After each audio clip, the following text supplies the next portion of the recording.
ಅಲ್ಲ, ಅನಧಿಕೃತ ಅಂತ ಆ ಥರದ್ದು ಯಾವುದೂ ಬಂದಿಲ್ಲ. ಅದು ಒಂದು ಬಿ ಟಿ ಡಿ ಎದಲ್ಲಿ ಒಂದು 6 ಅಲಾಟ್ಮೆಂಟ್ ಆಗಿದೆ. ಏನು ಅಲಾಟ್ಮೆಂಟ್ ಅನಧಿಕೃತ ಅಲ್ಲ, ಅದು ಹಳೆಯ ಬಾಗಲಕೋಟೆ ಎಲ್ಲಿ ಇತ್ತಲ್ಲ, ಅವ್ರಿಗೆ ಪುನರ್ವಸತಿ ಕಲ್ಪಿಸಿ ಜಾಗದಲ್ಲಿ ಕೊಟ್ಟಿದ್ದಾರೆ. ಆ ಜಾಗದಲ್ಲಿ ಇನ್ನೊಮ್ಮೆ ನಾನು ಹೇಳಿದ್ದೀನಿ, B T D chief engineer ಕೂಡ ನಿರ್ದೇಶನ ಕೊಟ್ಟಿದ್ದೀನಿ. ಆ ಥರ ಯಾವುದರ ಈ ಥರ ಆ ಸಮಾಜದ ಎಲ್ಲೆಲ್ಲಿ ಇರ್ತಾರೋ ಅಲ್ಲೆಲ್ಲಿ ಕೊಡಿ. ದೇವಸ್ಥಾನ ಇದ್ದಲ್ಲಿ ಹಿಂದೂಗಳಿದ್ದಲ್ಲಿ ದೇವಸ್ಥಾನ ಕೊಡಿ, ಮತ್ತು ಮುಸ್ಲಿಂ ಬಾಂಧವರಿದ್ದಲ್ಲಿ ಅಲ್ಲಿ ಮಸೀದಿಗಳನ್ನು ಕಲ್ಪಿಸಲಿಕ್ಕೆ ನೀವು ನಿರ್ದೇಶನ ಕೊಟ್ಟಿದ್ದೀನಿ. ಒಂದು 2-3 ಕಡೆ ಅಲ್ಲಿ ಸ್ವಲ್ಪ ಏರಿಯಾ ಇದರಲ್ಲಿ ಅವರು ಅಲಾಟ್ಮೆಂಟ್ ಮಾಡೋದ್ರಲ್ಲಿ ಮಾಡೋದ್ರಲ್ಲಿ ಕರೆಕ್ಟಾಗಿ ಮಾಡಿದ್ದಾರೆ. ಬಟ್ ಏರಿಯಾ ಗುರುತಿಸೋದ್ರಲ್ಲಿ ಸ್ವಲ್ಪ ತಪ್ಪು ಮಾಡಿದರು. ಅದನ್ನು ಸರಿಪಡಿಸಂತೇಳಿ ನಾನು ಈಗಾಗಲೇ ನಿರ್ದೇಶನ ನೀಡಿದ್ದೀನಿ B T D chief engineer.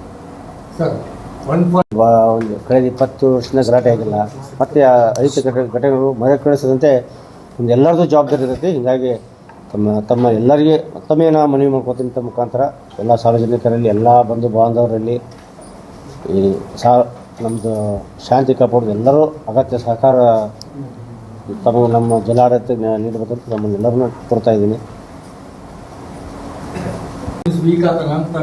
ಆ ಥರ ಯಾವುದೂ ವೀಕ್ ಆಗಿಲ್ಲ. ಫಸ್ಟ್ ಡೇ ಇನ್ಸಿಡೆಂಟ್ ಏನು ನಡೆದಿತ್ತು, ನಾವು ರಾತ್ರಿನೇ ಆ್ಯಕ್ಷನ್ ತೊಗೊಂಡಿದ್ದೀವಿ.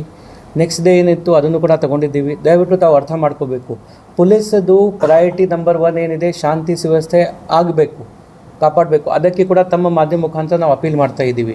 ಇನ್ನು ಮುಂದೆ ಕೂಡ ನಮ್ಮ ಇಲಾಖೆಯವರು 24/7 ಕೆಲಸ ಮಾಡ್ತಾ ಇದ್ದಾರೆ, ಡೇ ನೈಟಲ್ಲಿ ಕೆಲಸ ಮಾಡ್ತಾ ಇದ್ದಾರೆ. ಲಾಸ್ಟ್ 3 ಡೇಸಲ್ಲಿ ಬೇರೆ ಯಾವುದೂ ಇನ್ಸಿಡೆಂಟಲ್ಲಿ ಆಗಿಲ್ಲ. ಇನ್ನು ಮುಂದೆ ಕೂಡ ಯಾವುದೂ ಇನ್ಸಿಡೆಂಟ್ ಆಗಬಾರದು, ಅದಕ್ಕೆ ಕೂಡ ನಾವು ಸಾಕಷ್ಟು ಬಂದೋಬಸ್ತ್ ಮಾಡಿದ್ದೀವಿ, ಕಂಟಿನ್ಯೂ ಮಾಡ್ತೀವಿ. ಇದು ಇಂಥ ಇನ್ಸಿಡೆಂಟಲ್ಲಿ ವಿಡಿಯೋ ಫುಟೇಜಸ್ ಏನೇನು ಸಿಕ್ಕಿದೆ, ಕೆಲವು ಮಾಧ್ಯಮ ಮುಖಾಂತರ ಸಿಕ್ಕಿದೆ, ಕೆಲವು ಅಲ್ಲಿ CCTV ಫುಟೇಜಲ್ಲಿ ಇದೆ, ಕೆಲವು ನಮ್ಮ ಹತ್ತಿರ ಇದೆ. ಎಲ್ಲ ನೀಟಾಗಿ ವೆರಿಫೈ ಮಾಡ್ತಾ ಇದ್ದೀವಿ. ಇನ್ವೆಸ್ಟಿಗೇಷನಲ್ಲಿ ಏನೇನು ಬರ್ತಾ ಇದೆ, ಈಗಾಗಲೇ ನಾವು ನಮ್ಮ ಸ್ಟೇಜಲ್ಲಿ ಯಾವ ಇನ್ವೆಸ್ಟಿಗೇಷನ್ ಬಂದಿದೆ ನಾವು ಪ್ರೆಸ್ಗೆ ಕೂಡ ಮಾಹಿತಿ ಕೊಟ್ಟಿದ್ದೀವಿ. ಇನ್ನು ಮುಂದೆ ಕೂಡ ನಾವು ಏನು ಮಾಡ್ತೀವಿ, ಕರೆಕ್ಟಾಗಿ ಮಾಹಿತಿ ಕೊಡ್ತೀವಿ. ನಿಷ್ಪಕ್ಷವಾಗಿ ಓಪನ್ ಆಗಿ ಇನ್ವೆಸ್ಟಿಗೇಷನ್ ಮಾಡ್ತಾ ಇದ್ದೀವಿ.